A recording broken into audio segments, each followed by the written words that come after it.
때는 2003년 12월 6일 밤 9시 30분경 한 미국인 남성으로부터 다급한 신고가 접수됩니다. 여자친구가 죽었다.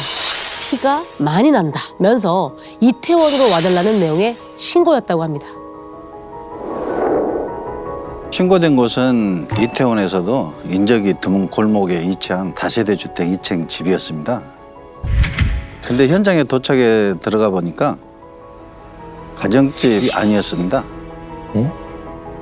집이 아니라고요? 네. 집안에 옷이 걸린 행거들이 늘어서 있었는데 알고 보니 주택 내부를 개조해가지고 만든 옷 도매 전문 가게였습니다. 주로 옷을 떼다가 아프리카 지역으로 수출하는 가게였는데요. 아름아름 외국인들이 찾아와 옷을 사기도 했고 이곳에서도 간판 없이 외부에 봤을 때 가게라고는 전혀 보이지 않는 곳이었습니다. 밖에서 볼 때는 그냥 2층 주택이었던 거군요. 아는 사람만 찾아오는 뭐 그런 곳. 근데 여기서 무슨 일이 있었던 걸까요? 그러니까 현장 상황은 어땠습니까? 가게에 들어서자마자 비릿한 피냄새가 코끝을 확 찔렀습니다. 몇 발짝 더 들어가 보니까 거실 중앙에 한국인으로 보이는 여성 한 분이 피를 상당량 흘리고 쓰러져 있었는데요. 이미 사망한 상태였고 복부 쪽에 2cm 폭의 자창이 하나 보였었습니다. 2cm 자창 하나에 사망한 거라고요? 그럼 급소 부위였을까요? 이상하긴 하죠. 일단 복부 자체가 중요한 곳에 칼이 닿으면 2cm라도 사망하긴 하지만 완전히 급소는 아니거든요. 그러면 2cm 정도의 자창이면 범인이 도망간 이후에도 자구적으로 신고를 할 수도 있고 움직일 수도 있는 상황이었을 것 같은데 그렇게 본다면 실제 사망한 원인은 다른 곳에 있었을 가능성이 높아요. 그리고 일단은 지금 현장 상황 중에서 특이한 것이 자창이 2cm인데 피가 굉장히 많이 흘러나와 있다 그랬잖아요. 이걸 본다면 자창에 대한 어떤 치료나 보조치를 하지 못하고 피가 사망한 채로 계속 흘러나와서 사망한 지가 좀 오래되지 않았는가 이런 추정이 됩니다.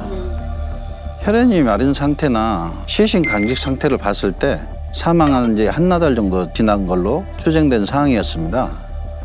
그럼 사망 추정 시간이 오후 3시쯤이라는 건데 야 그동안 아무도 몰랐다는 건가? 뭔가 손님이 자주 드나드는 가게가 아니라면 뭐 그럴 수도 있긴 한데 그러면 사망한 여성은 누구였나요? 20대 후반의 한국 여성으로 가게 주인의 딸이었습니다. 아유 주인의 딸이었구나.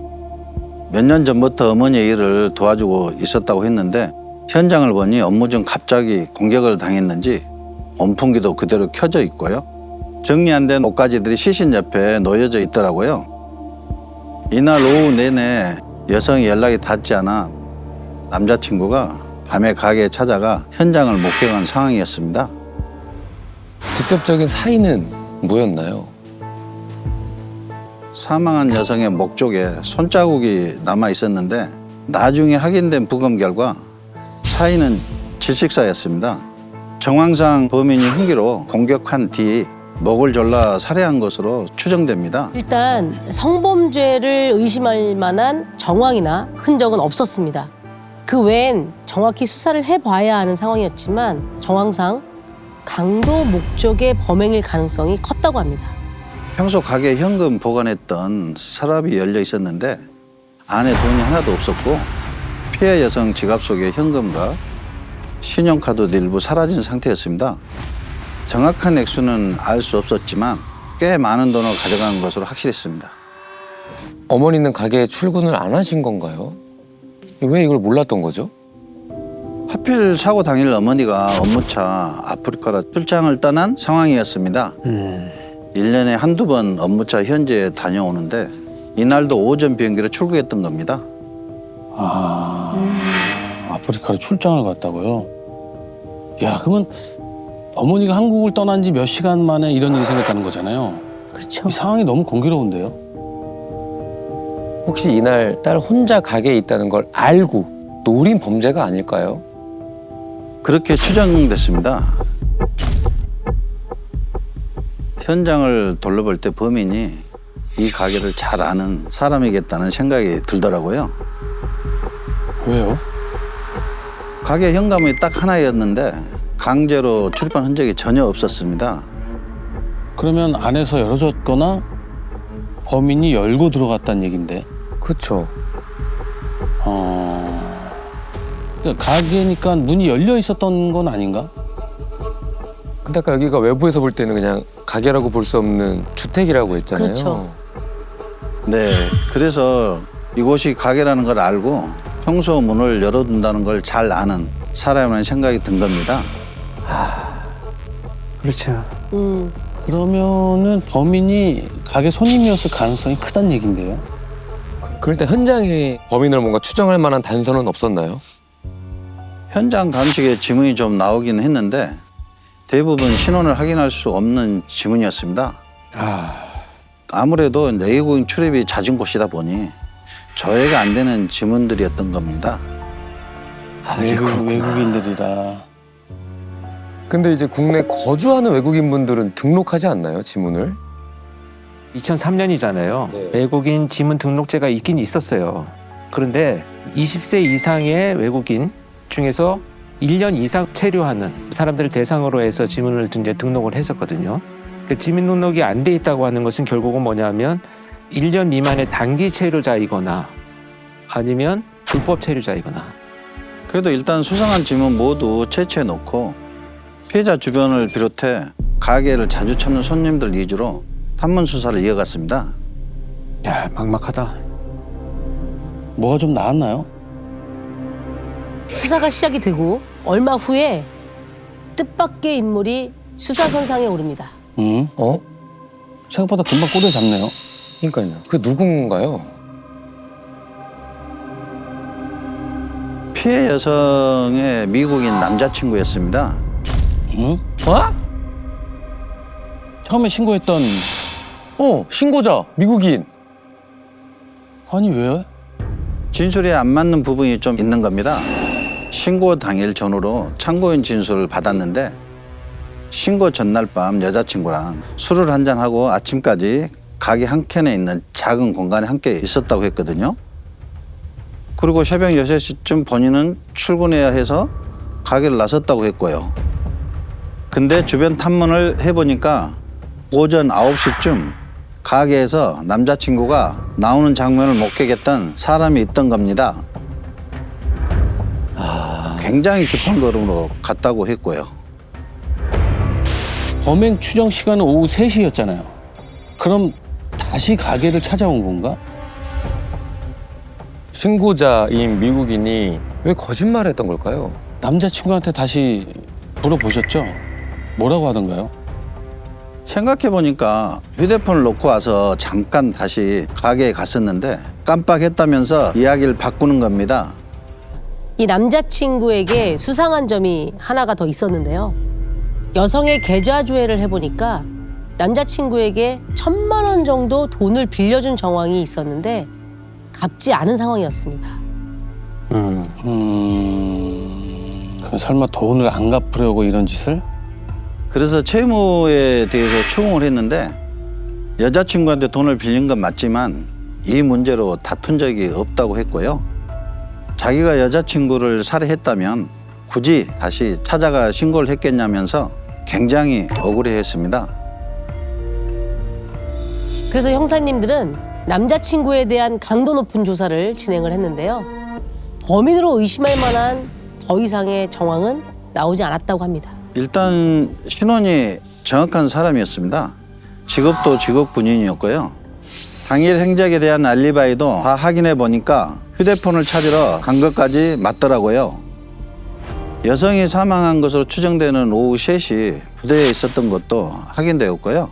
피해자의 가족도 결혼까지 약속했는데 남자친구 범행은 아닐 거라고 주장했습니다. 알리바이가 좀 정확하네요. 그리고 수사는 답보에 빠지고 맙니다. 유력 용의자가 외국인이다 보니 탐문만으로는 수사가 어려웠다고 해요. 그러니까 이게 지금 어느 나라 사람인지조차 지금 알 수가 없는 상황인 거잖아요. 그렇죠. 이태원에는 워낙 다국적인 사람들이 많이 다니니까. 그렇죠. 야, 이거 굉장히 답답한데요. 그래서 형사님은 다시 사건 현장으로 갑니다. 현장에 답이 있다는 생각으로 다시 한번 꼼꼼하게 가게를 살폈는데요. 그때 책상에 놓여 있던 바로 이 노트를 발견한 겁니다. 아까 전에 처음에 저희가 보여줬던 그 노트 아닙니까? 인적 사항을 확인했다던? 근데 이게 어떤 노트인지 이경 씨가 한번 보시겠어요? 티셔츠 2,700원 10개에서 27,000원. 아, 가게에서 물품이 오고 가고 했을 때 수량이랑 금액을 적어놓은 것 같아요. 가게 장부 같은 느낌인데요. 판매 장본의 여식기만. 판매 장부. 일단 12월 4일까지 적혀있고 뒤에가 찢겨져 있습니다. 이게 무슨 결정적인 뭐가 있나 보다.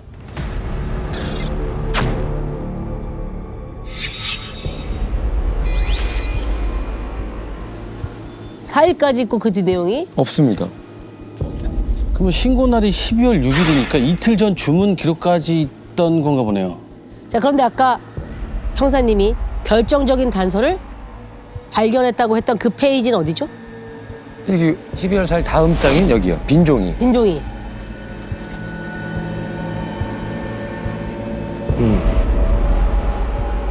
빈 종이를 한번 좀 자세히 보시겠어요?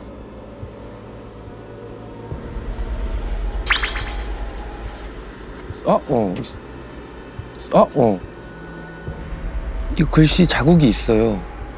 12월 5일 자국이 있어요. 자국이 있어요? 네. 우리가 노트 같은 거 꾹꾹 눌렀으면 뒷장에 남잖아요. 그렇지, 그렇지. 네네네. 위에 쓴 게 뭐지? 무슨 종이지? 아, 무슨 종이 이렇게 눌렀으면 그 약간 자국이 좀 갱제라 그러죠. 갱인가? 뭐 하여튼 그것처럼 누른 자국이 있는데 글씨가. 자국도 보이시고. 네. 네. 이걸 어떻게? 그 자국이 어떻게 돼 있는지 한번 연필 자국 남았을 때 한번 해보실 수 있잖아요. 형사님들이 이렇게 하셨다는 얘기가 아니고요. 저희가 시각적인 이해를 돕기 위해서 연필로 한번 덧칠 한번 해보시겠어요?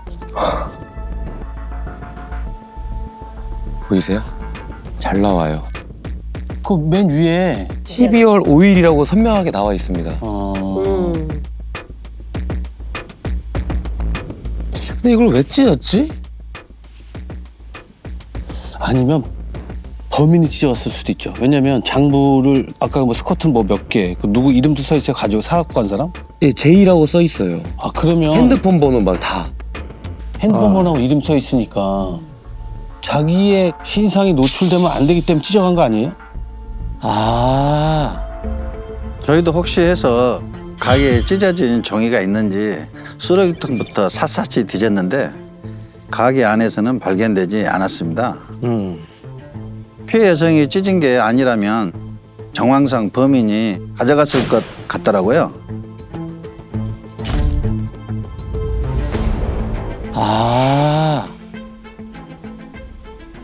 여기 보니까 날짜 옆에 J라고 적혀 있거든요. JIY.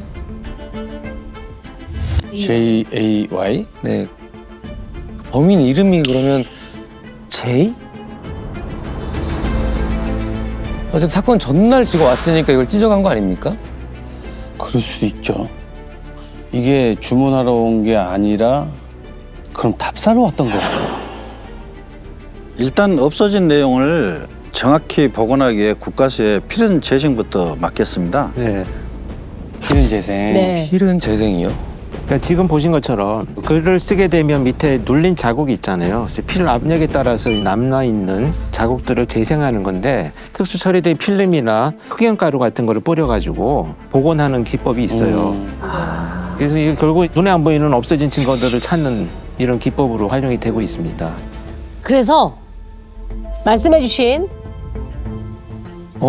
장부에 저희가 스캔본을 가지고 온 건데요.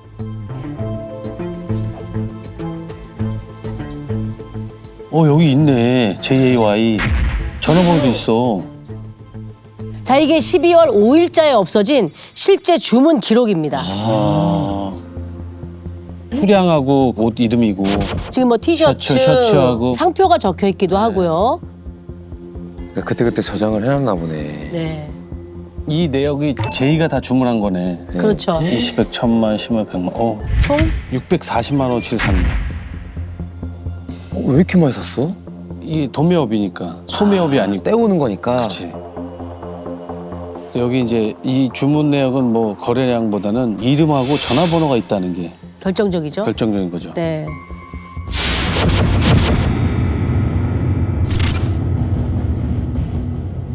사실 사건은 6일이고 12월 5일이면 어머니도 가게에 있었을 거잖아요. 혹시 이 제의를 보지 않았을까요? 한국으로 다시 돌아오고 있던 어머니와 어렵게 통화가 다 제이라는 사람에 대해서 물어봤더니 똑똑히 기억하고 계셨습니다. 가게에 찾아온 남자 손님이었는데 자기를 나이지리아인이라고 소개했답니다. 나이지리아에 가서 판매할 옷을 주문하는 거라고 했답니다. 나이지리아인이었어? 네, 이 얘기를 꺼내니까 어머니도 좀 이상한 게 하나 있긴 했다면서 다음 날 바로 결제하려고 오겠다면서 금액이 좀 커서 자기는 수표를 준비할 테니 단돈을 현금으로 좀 준비해달라고 얘기를 했다더라고요. 그래서 딸이 260만 원 정도를 인출해도 되냐고 물어봤다고 합니다. 근데 왜 잔돈이 260만 원일까? 아, 설마 이 돈을 노린 거 아니에요? 아까 가게에 현금이 없었다고 했잖아요. 그것도 이거이지 않을까요? 아, 그래서 주문을 일부러 많이 했나 보네. 범인이 확실한 것 같은데 여기 적힌 휴대폰 번호부터 추적하면 되지 않을까요? 일단 장부에 적힌 휴대폰을 조회해 보니까 제이라는 이름으로 가입된 선불폰이었습니다. 개통한 매장을 알 수 있어서 가보니까 평소 나이지리아 사람들이 휴대폰을 사러 많이 오는 곳이더라고요. 아, 이게 틀린 번호는 아니네요, 이게. 그러니까 나이지리아인인 것도 거짓은 아닌 것 같고요. 그런데 저희가 휴대폰을 계속 쓰더라고요. 그래서 범행 이후 기지국 위치를 파악해 봤더니 이태원에서 동두천을 거쳐 안산으로 간 게 확인되었습니다. 야, 휴대폰을 쓰면 위치가 나오는 걸 모르나 본데? 뭐 그럴 수 있을 것 같아요. 그렇죠. 근데 안산으로 왜 갔지? 안산이 원래 집인가? 근데 아무래도 안산에 외국인이 많이 사니까 네. 거기로 숨은 것 같기도 한데 맞습니다. 얼마 후 제이가 안산에서 지낸다는 정황을 알 수 있는 연락이 옵니다. 무슨 연락이요? 저희가 가게에서 훔친 수표로 택시를 탄 겁니다. 바로 도난 신고를 해놓았었는데 범인에게 수표를 받은 택시 기사님이 은행에 입금하려고 하자 도난 수표가 들어왔다고 연락이 온 겁니다. 야, 그 수표로 택시를 탔어? 곧바로 택시 기사님을 만나 수표를 준 외국인이 어디에 내려줬냐고 물었더니 역시 안산 내국인 거리 쪽에 세워졌다는 겁니다. 머리가 굉장히 곱슬거리는 짧은 머리 흑인이었고 금목걸이를 하고 있었다고 했습니다. 아, 그럼 안산에서 지내는 게 맞는 것 같은데요. 근데 안산도 너무 넓은데 안산에서 제이를 어떻게 찾죠? 저희의 휴대폰 개통 매장을 갔을 때 매장 직원이 보통 나이지리아 사람들이 휴대폰 요금을 아끼기에 휴대폰 전화는 받는 용도로만 쓴다고 전화를 걸 때는 공중전화를 주로 사용한다는 특징이 있다고 하더라고요. 그래서 휴대폰 신호가 잡히는 기지국 주변 공중전화 10개를 선정해 잠복금에 들어갔습니다. 야, 이렇게 선정을 했구나. 근데 비슷한 외국인이 많을 텐데 그쵸. 정말 쉽지가 않았습니다. 짧은 머리의 흑인은 너무 많았고요. 비슷한가 싶어서 불러 세우면 제이가 아니었다고 하는데요. 이미 한국을 떠난 건 아닐까. 초조하게 시간을 보내던 그때 잠복 3일째 되던 날이었습니다. 짧은 곱슬머리에 덩치가 좀 있는 금목걸이를 한 흑인 한 명이 형사님들 눈앞에 나타나서 공중전화로 들어갔다고 합니다. 야, 3일 만에. 야, 이게 제이 이제 좀 맞으면 좋겠는데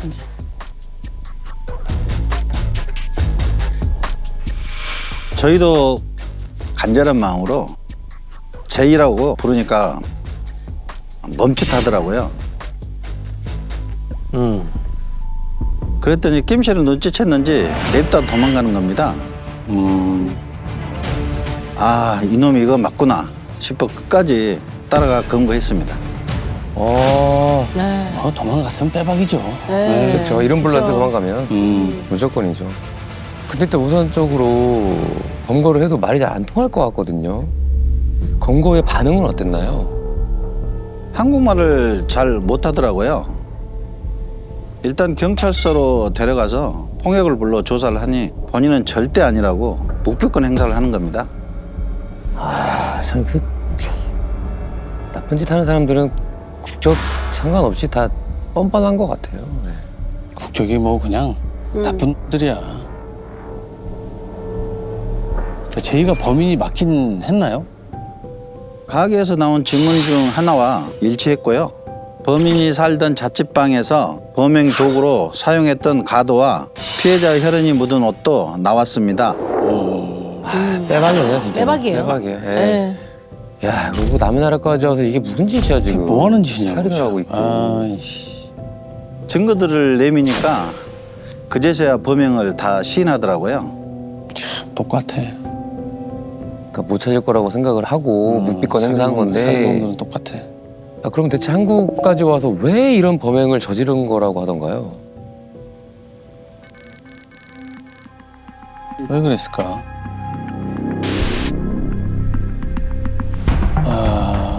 강도살인. 참. I lack money. I don't have enough money. I use the money to buy 어? some little things. 아유. And I bought a bag. I bought a shoe.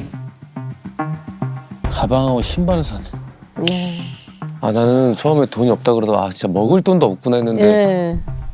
그런 게 아니었어요. 가방이랑 신발을 사? 어이가 없네 진짜. 이 범인은 범행 전날 옷가게에 찾아가 약 4시간을 머물면서 피해자의 엄마가 출장 간다는 사실을 확인을 했고요. 가게 금품을 두는 장소까지 파악을 했다고 합니다. 그리고 집으로 돌아가는 길에 범행 도구인 과도를 구매했습니다. 아, 4시간에 있었어요? 어머니를 도와서 열심히 사는 젊은 여성을 타겟으로 해서 한다는 건 아, 너무 잔인하지 않아요? 아, 정말 기가 막힌다, 진짜. 말이 안 나오네. 재판 결과는 어떻게 됐습니까?